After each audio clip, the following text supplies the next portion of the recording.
Hello అండి. మా ఊళ్ళో ఇందిరమ్మ ఇల్లు యొక్క బిల్లులు ఎంతమందికి వచ్చాయో చెప్తాను చూడండి. బేస్‌మెంట్ లెవెల్, బేస్‌మెంట్ లెవెల్‌లో 44 క్యాప్చర్ చేశామండి. అందులో 43 మందికి పేమెంట్స్ అనేటివి వచ్చినాయి.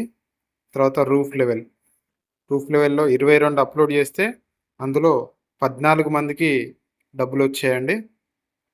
ఇంకొకటి ఆర్‌సీసీ లెవెల్ అంటే స్లాబ్ లెవెల్ 8 మందికి చేస్తే అందులో 5గురికి పేమెంట్స్ వచ్చాయండి. ఇంకొకటి ఫైనల్ లెవెల్. ఇంకా ఫైనల్ ఎవరిది కాలేదు. అవ్వంగానే మిగతా బిల్లులు గూడా ఒస్తాయి. చిన్న చిన్న మిస్టేక్స్ ఏమన్నా ఉంటే లేట్ అవ్వచ్చు కానీ, తప్పకుండా బిల్స్ ఒస్తున్నాయండి. మీకు గూడా ఇల్లొస్తే మీరు గూడా కట్టుకోండి. ఏమన్నా డౌట్స్ ఉంటే కామెంట్ చేయండి. ఇందిరమ్మ ఇంటికి సంబంధించి లబ్ధిదారులకు వచ్చే సందేహాలపై ఒక వీడియో చేశానండి. ఆ వీడియో చూస్తే మీకున్న అన్ని డౌట్స్ ఆల్మోస్ట్ క్లియర్ అయిపోతాయి. ఆ వీడియో యొక్క లింక్ డిస్క్రిప్షన్‌లో ఇస్తాను. ఈ వీడియో కింద ఇస్తాను చూసేయండి.